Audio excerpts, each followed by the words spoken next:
The soft, golden light of the setting sun streamed through the kitchen window, bathing the countertops in warmth as I cooked dinner. The gentle hum of the radio filled the background, creating a peaceful atmosphere. But my thoughts kept drifting to my son, Tyler, who had come home from college for the weekend. At 21, he wasn't the little boy who used to follow me around, asking questions about everything under the sun. Now he was a young man, tall, confident, with a presence that seemed to fill the room. "Tyler, dinner's ready," I called, my voice breaking the silence. A moment later he walked into the kitchen, his smile wide and familiar, though there was something different about it now. We sat down to eat, and the conversation flowed easily. He told stories from college, making me laugh along with him. But as the evening went on, I couldn't help but notice something unusual. His eyes seemed to linger on me in a way that felt more intense than before. I tried to shake off the thought, blaming the fading light and my own overactive mind. After dinner, we decided to watch a movie, something we had done many times when he was younger. The living room felt cozy, the soft light making everything feel comfortable. As the movie played, my focus shifted.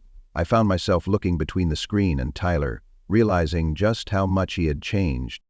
Then there was a moment, a quick touch of his hand against mine, that startled me. The unexpected sensation made me pull my hand away quickly. "What's wrong, Mom?" Tyler asked, his voice full of concern. I forced a smile, brushing it off. "Nothing, honey. Just a little tired." But deep inside, I couldn't shake the feeling that something had shifted. There was a change I couldn't quite explain, and it left me feeling uneasy. That night, as I lay in bed staring at the ceiling, memories of Tyler's childhood flooded my mind. I thought of his first steps, how he used to hold my hand tightly, the way his face lit up when he learned to ride a bike. Those memories were so clear and pure, like a love that could never fade. But now they felt distant, as if there was an invisible barrier between the past and the present that I couldn't cross. The next morning I woke up early, feeling heavy with the weight of the night before. When I walked into the kitchen, I saw Tyler already sitting at the table, sipping his coffee. He looked relaxed, his smile warm and easy, as if nothing had happened. I clung to that normalcy, convincing myself that it had all been in my head. "Good morning," I said, trying to sound light. "Good morning, Mom," Tyler replied, his voice calm. "I was thinking of going for a hike later. Want to come with me?" I hesitated for a second. Part of me told me that being alone with him might not be a good idea, but I quickly pushed the thought aside. This was Tyler, my son. Nothing was wrong with us spending time together. "Sure," I said, trying to smile. "That sounds nice." We headed out to a familiar trail, one we used to visit often when he was younger. The fresh air and the rhythm of our steps brought back memories.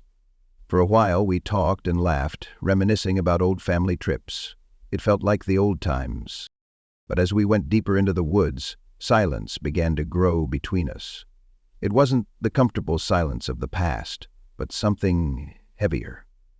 When we reached a clearing with a stunning view, Tyler turned to me, his face serious. "You've always been there for me, Mom," he said quietly. His words felt more meaningful than they should have.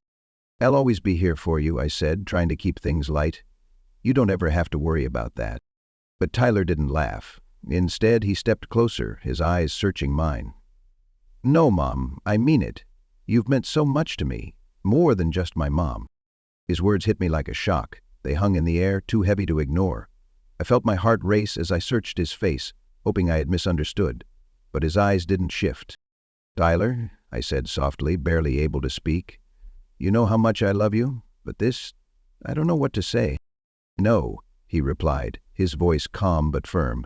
"I can't help how I feel, and I don't think you can either." Panic flooded through me. "No," I said quickly, shaking my head. "This isn't right. We can't—" My voice caught, unable to finish the sentence. Tyler's shoulders slumped, and I could see the sadness in his eyes. "I'm sorry, Mom," he murmured. "I didn't mean to make you feel uncomfortable." I took a deep breath, trying to steady myself. "It's okay, Tyler. Let's just go home." The walk back was filled with tension. The trail, once familiar, now felt suffocating, the memories overshadowed by what had just happened. When we got home, Tyler went straight to his room, and I sank onto the couch, my mind racing. This was my son, the boy I had raised and loved more than anything, but now things felt different, like we were stepping into a space neither of us had ever been before. I didn't know how to deal with it or what to do next. Except me. The house was quiet, each sound louder than usual, filled with the weight of the moment.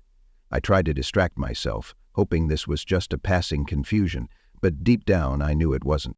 As I turned on the TV, my thoughts wandered back to the memories of Tyler's childhood.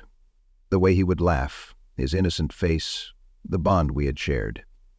I wanted to hold on to those memories, to stay grounded in that love. But now everything felt tangled, shifted by something I couldn't understand. As the night grew late, I realized I couldn't ignore this new reality forever. Whatever was happening, I would have to face it, both for Tyler's sake and my own. How had life changed so much? How did we get here? Where did I go wrong? A part of me wondered if I had somehow made Ethan feel this way without meaning to. Had I been too affectionate, too close over the years? But that didn't seem right.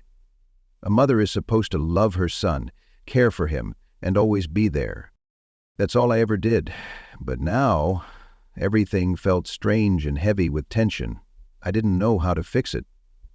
Late that night, I found myself standing outside Ethan's bedroom door. I raised my hand to knock, but stopped. What would I even say? How could I talk about what had happened without making it worse? In the end, I let my hand fall and went back to my room, feeling weak and afraid. I didn't sleep at all that night. I tossed and turned, replaying the day over and over in my mind. Every time I closed my eyes, I saw Ethan's face and heard his words.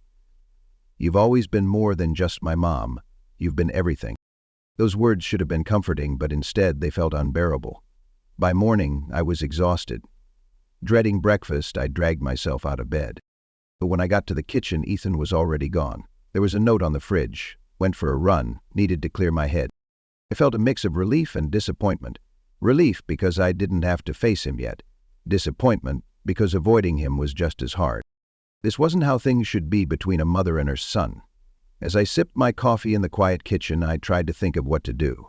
We couldn't pretend everything was fine, but we couldn't ignore it either. The feelings Ethan had shared and the ones I was trying to push away weren't going to disappear. That afternoon, I heard the front door open. My heart skipped a beat. Ethan was back. I heard him pause, unsure whether to come find me or stay in his room. After a moment, he walked into the kitchen. "Hey," he said quietly, standing in the doorway. I turned, forcing a smile. "Hey, honey, how was your run?" "It was okay," he mumbled, avoiding my eyes. Cleared my head a little. Silence fell between us. I kept chopping vegetables, unsure of what to say. Ethan just stood there, lingering, as if he wasn't sure if he was welcome. Finally, he spoke. "Mom," he whispered, "can we talk about yesterday?" I froze. My heart was racing. This was the conversation I had been dreading, but I knew we had to have it. "Of course," I said, setting down the knife and wiping my hands on a dish towel. "Let's sit down." We moved to the living room, sitting on opposite ends of the couch. The space between us felt necessary but painful. Ethan ran a hand through his hair, a nervous habit he'd had since he was a kid. "I'm sorry," he started. "I shouldn't have said those things. It wasn't fair to you." I nodded, swallowing the lump in my throat. "Ethan," I sighed, "this is confusing for both of us, but this isn't how it should be between a mother and her son." "I know," he said, his voice breaking. "But Mom, I can't help how I feel. I've tried to push it away. I've tried to tell myself it's wrong, but—" He trailed off, looking lost. My heart ached for him, for both of us. I never imagined I'd be in this situation, and I had no idea how to handle it. "Ethan," I said gently but firmly, "I'm your mother. That's all I can ever be. You understand?" He nodded, though his eyes were filled with pain. "I do," he whispered, "but I don't want to lose you. I'm scared we'll never be the same again." I reached out and took his hand. It was a risky move, but I couldn't let my son feel alone. "You won't lose me," I assured him. "I'll always love you. But we need boundaries, Ethan. We have to." The silence between us was heavy. We both knew things couldn't stay the same. Finally, I said, "Maybe it's best if you go back to school early. We need some space to figure this out." He nodded slowly. "Maybe you're right," he said softly. The next morning I watched him pack his things. The air between us was thick with emotions we couldn't put into words. When he left, the house felt emptier than ever. I stared out the window long after his car had disappeared. I knew we had made the right choice, but it didn't make it any easier. A mother's love should be simple, pure, but ours had become something complicated, tangled. As the days went by, I tried to stick to my routine, but the house felt too quiet. I missed Ethan more than I cared to admit. We texted now and then, keeping things light, pretending everything was fine. But deep down, I knew things would never be the same. Weeks later, I found myself flipping through an old photo album. Each picture of Ethan, from his chubby toddler years to his high school graduation, brought back a flood of memories. Things were so much simpler back then. That night, I made a decision. I couldn't keep pretending. I needed to talk to Ethan face to face. I needed to know what was going on inside his head. I texted him, "We need to talk. Can I visit this weekend?" His reply came quickly, "Yes, please." As I packed my bag for the trip, my heart was heavy with both fear and hope. I didn't know what would happen, but one thing was certain: our relationship would never be the same.